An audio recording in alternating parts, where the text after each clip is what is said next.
So, ito ang aking first vlog sa aming farm.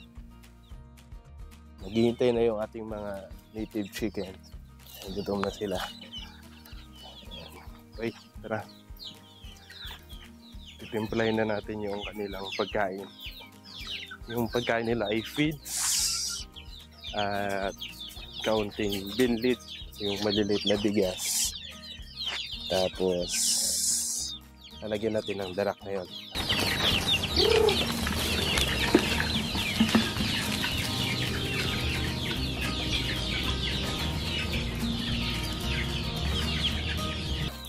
Ayan, yung mga manok natin, gutom na sila.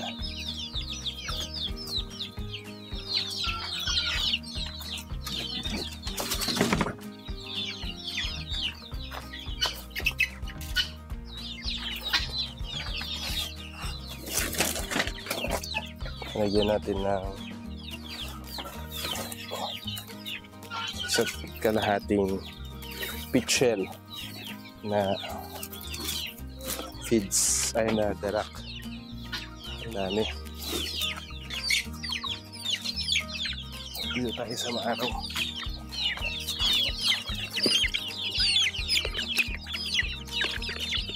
Grabe, gutom na sila. Tuloyin muna natin.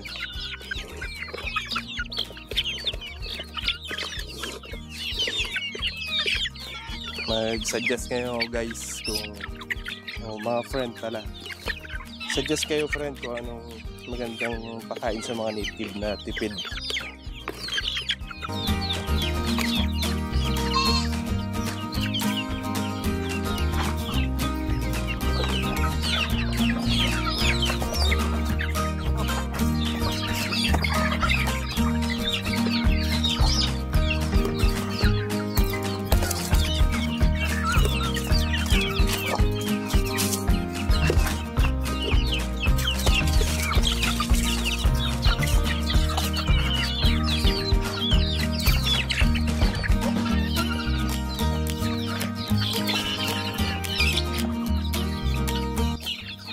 So kumakain na yung mga manok natin.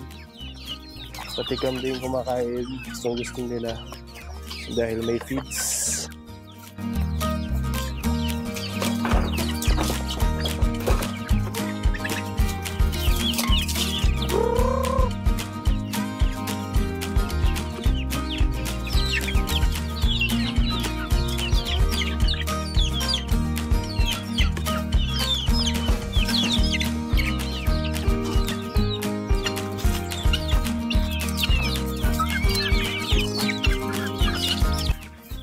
Yung mga ginawa kong kulungan para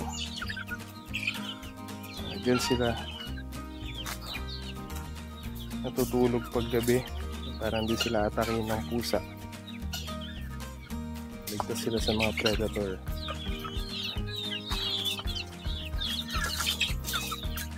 Naman yung mga sisiw. Ako lang sila palagi sama yung kanilang nanay.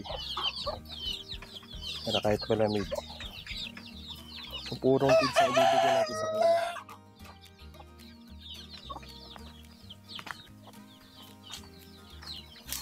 Ayan natin yung feeds.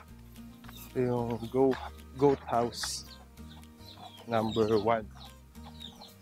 So magpapatayo po tayo ng ibang goat.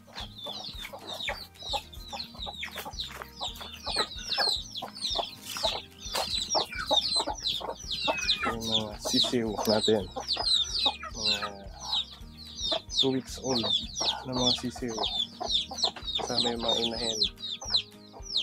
Hindi natin sila ng pure feeds.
Ngayon, mag-check naman tayo ng mga itlog.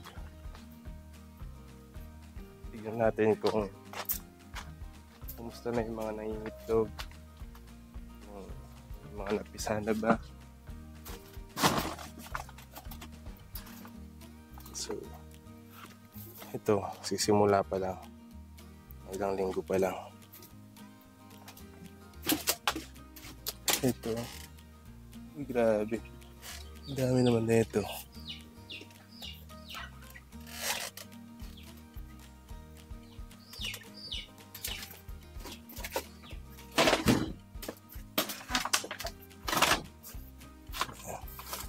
Ito yung isang ngayon. Itlog siya. Seryoso. Oo. Ayaw niya magpa-istorbo. Pwede silipin ko na yung nasa loob. Uy, may napisa na. Nice. Pero, ang kuwan ba to? Bukas sa umaga natin kukuhanin. Bukas natin ilagay sa kulungan. Para safe. Ito. Isa lang.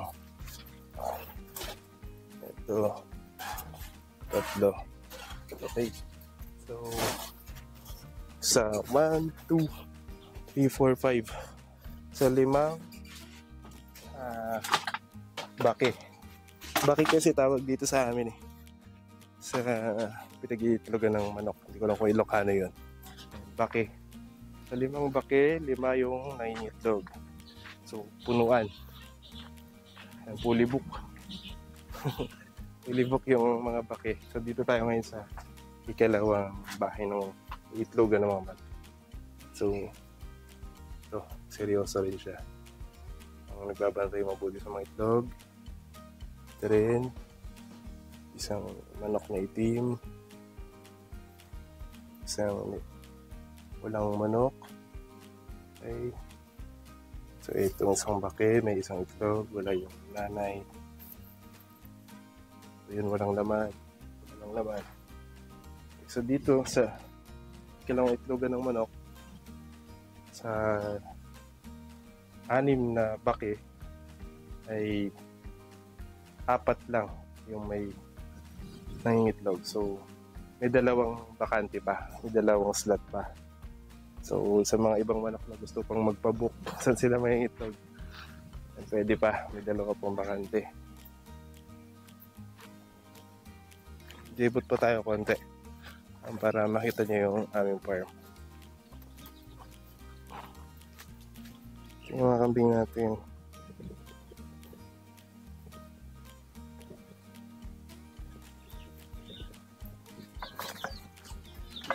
Ito yung goat house. Mga kambing.